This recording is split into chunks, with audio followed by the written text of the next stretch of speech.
Hello and welcome to a year of HitchcockMovies.com. We are your hosts, Jeff and Diane, and this is movie number 7 from 1930, Alfred Hitchcock's Murder. So tonight we have a murder mystery. We have a rare whodunit. Alfred Hitchcock didn't make very many whodunits. In fact, he said that this was the only whodunit he ever made.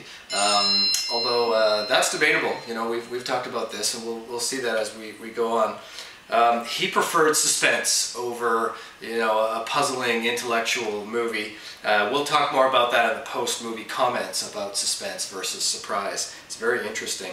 This movie is based on a novel called Enter Sir John, written by two authors, two ladies, Clemence Dane and Helen Simpson. Clemence Dane and Helen collaborated on this novel and two other Sir John novels. Printer's Devil, and the third one was Re-Enter Sir John. They were murder mystery writers. They were in a group of murder mystery writers, including Agatha Christie. Clemence Dane wrote the screenplay for Anna Karenina, the Greta Garbo film from 1935. And Helen Simpson actually wrote the book Under Capricorn, which Hitchcock turned into a movie in 1949. So, we've got a murder mystery. And as usual with these early sound films, they're a little confusing, so a little background. We're in the dark streets of London, we hear a scream, there's been a murder, a black cat scurries away. The police arrive, a crowd gathers. It turns out a visiting theater company is involved. One of the players, the lead actress, has apparently killed another actress. There's next to her dead body is a bloody fireplace poker, and the actress who's sitting there is in a daze. She's in shock. So the police assume that she did it because she has no defense, she can't remember anything, and they take her away. There's a big trial and a 12-person jury for this murder trial. Now on the jury is Sir John. Remember, the book was called Enter Sir John. Now he's played by Herbert Marshall. More on him in a moment. His character is playing a famous knighted actor, Sir John. So everybody knows who he is. He just happens to be on this jury because he was selected. He has doubts that our actress Diana could have done this. But the other jurors kind of bully him into a guilty verdict, and she is sentenced to hang. Afterwards, he begins to have doubts about this. He's questioning his vote and decides to, because he decides to put his current theater project on hold and investigate the murder, go back to the scene of the crime, look at all the evidence, all that stuff. There's your whodunit. Now this movie, in my opinion, has too many characters. It's very confusing. So really, you just need to keep track of 3 more people, other than Sir John and Diana Baring, who's in jail for most of the movie. We don't see her very much in the movie. The first person to keep track of is Handel Fane. He's another actor in this troupe. He's not easy to miss. He's kind of a cross-dressing, effeminate actor that just so happens to be the accused fiancé. The second and third person to keep track of are a husband and wife. They manage the theater, and Sir John asks for their help. He summons them to his house to help him investigate the murder, something they're quite happy to do because they're down on their luck. Business is bad. They're about to be evicted from their apartment.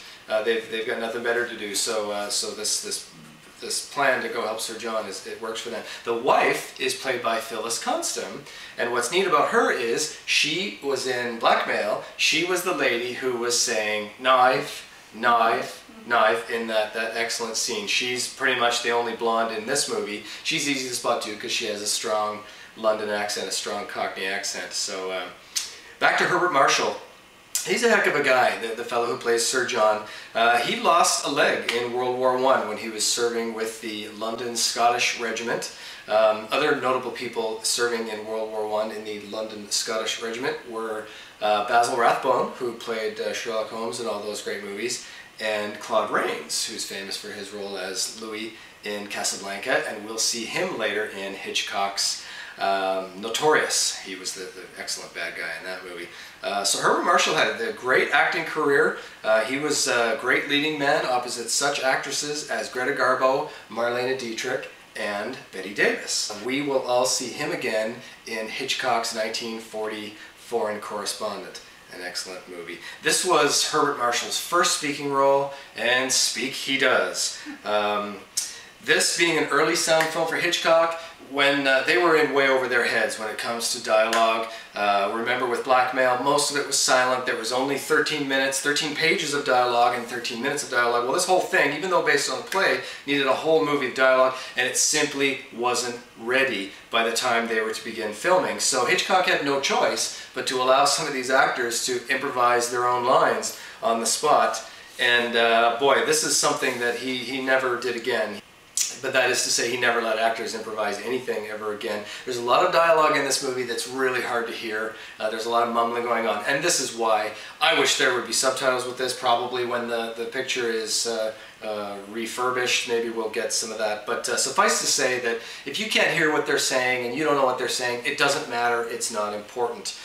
Things to look for that are really, really neat. There's a scene in the movie where Sir John is shaving in a mirror, and we see this really cool scene, which if you don't know what you're watching, you might miss it, because how could you know?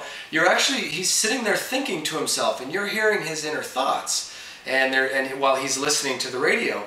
Well, you remember, you may remember from last time, and with these early sound films, they could not dub in anything after. What you see was what you got once they said action. So how they did that was they pre-recorded Herbert Marshall saying all of his lines, saying all of this inner monologue, why did I give up on her, I should have tried harder with the jury, whatever. They recorded that and played that back during the scene. So action.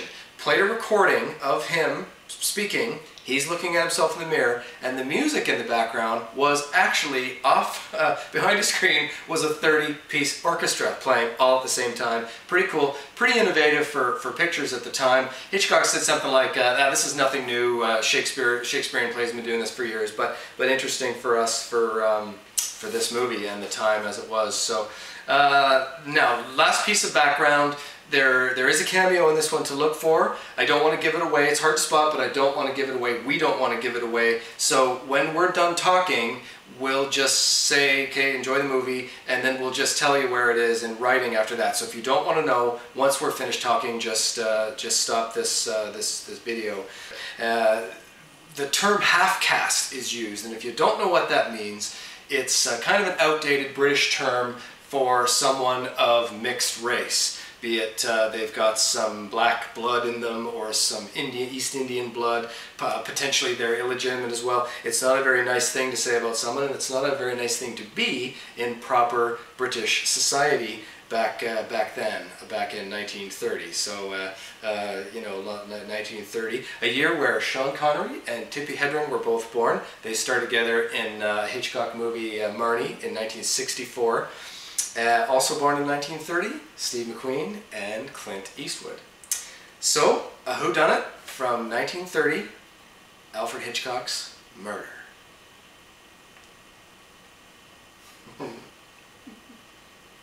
Let's watch.